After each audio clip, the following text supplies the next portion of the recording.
কোরআনের ফতোয়া এটাই, হক আর বাতিল কখনোই এক হতে পারে না। আগুন আর পানি যেমন এক হয় না, হক আর বাতিলও কোনোদিন এক হতে পারে না।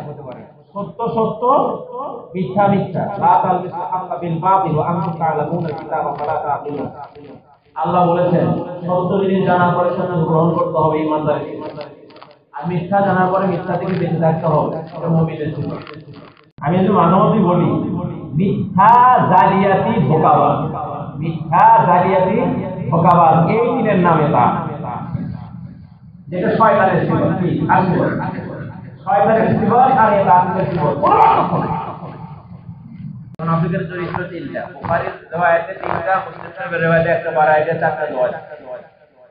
মুনাফিকের যতগুলো আসলত বয়ান করছে, স্বভাব বয়ান করছে, তার মধ্যে একটা হচ্ছে ইদা হাদাসা কাযিব, যখন সে কথা বলবে মিথ্যা বলবে। বলে তো মিথ্যা বলা মুমিনের সিফাত না মুনাফিকের সিফাত? খুব ভালো করে বুঝলেন। আমাদের সবচেয়ে বড় ভেজাল হচ্ছে মিথ্যা কথা। মানে মিথ্যা কথা এখন তো জুব্বা পরেও বলে, পাগড়ি পরেও বলে, মুফতি নাম দিয়েও বলে, মুহাদ্দিস নাম দিয়েও বলে। বলে কি বলে না? আছে না? এটা আছে কোনটা আছে না? নাম ধরেই বলতেছে। তারপর কি হচ্ছে? ওয়াইদা ওয়াদা আখলাফা, যখন অঙ্গীকার করবে। শরীয়ত সম্মত পন্থায় মুসলমান যদি কোনো ওয়াদা দেয়, জীবন দিবে, কিন্তু সে ওয়াদা ভঙ্গ করবে। শরীয়ত সম্মত অঙ্গীকার কেন বললাম?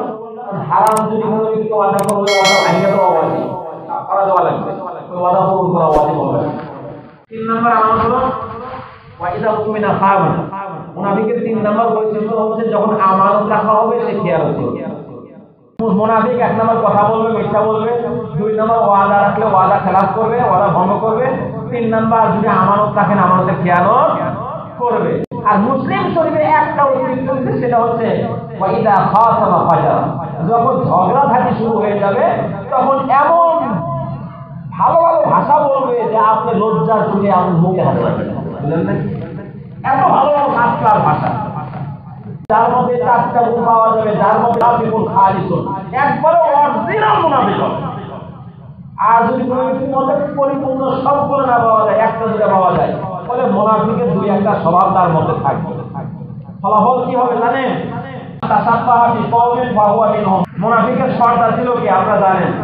মুনাফিকের সবচেয়ে বড় সর্দার, মুসলমানদের সবচেয়ে বড় ক্ষতি করছে মুনাফিক। বর্তমান এ তাকিয়ে হচ্ছে মুনাফিকের চেয়েও বড় মুনাফিক। এরা উপরে তাবলীগের কথা বলে, জুব্বা পরে, পাগড়ি পরে, কিন্তু ভিতরে হচ্ছে মাদ্রাসার বিদ্বেষ পোষণ করে। আলম আমাকে পাইলে তারা সাইজ করে ছাড়া দেওয়ার জন্য মরণ পোষণ করে। একেবারে নবীর কাছে ওয়াদা করতে হুজুর কোরআন তেলাওয়াত শিখব, আমাদের একটু ভালো কালি শেখ দেন। হুজুর 70 জন বাসায় ওরা কালি দিয়েছেন, আর এই শয়তান কোনো রাস্তার মধ্যে নিয়ে গিয়ে 70 জন কালি শেখকে ধরাই দিয়েছে। এটা আপনি আর এই ওইটা বলো, ওই মুনাফিকরা করা একই নৌকা।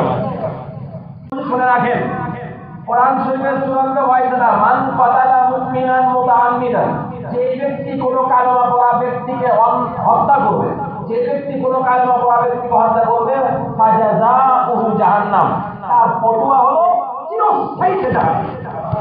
কোরআন শরীফে মান কাতালা মুমিনান মুতাআম্মিদান, যে একজন কালেমা পড়া ব্যক্তিকে হত্যা করবে, তার চিরস্থায়ী ফতোয়া ফাজাযাউহু জাহান্নাম, বিনা হিসেবে জাহান্নামে বদল করা হবে। তার और किधर चिल्ला तोड़े विश्वास सब खरच पूरे सरकार बोलो क्या करे জাহান্নামে লাঠি বানায় না।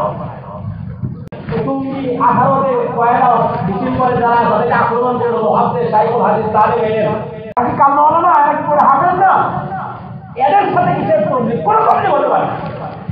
মির্জাপুরের বাচ্চা মুসলমানের মধ্যে ঘাটতি মানে দেখা শয়তান, এদের কোনো জামাতকে মসজিদে ঢুকতে দেওয়া যাবে? মুসলমানের সাপোর্ট করতে পারে, কোরআন হাদিস সাপোর্ট সাথ দেয় না, আপনি সাথ দেওয়া মসজিদে আসতেছে মুসলিম ভ্যার ধরে সবাই দলে এখানে বসতে আসছে, চুরি করবে, মুসলিম ভ্যার ধরতে বসতে আশ্রয় নেওয়ার জন্য।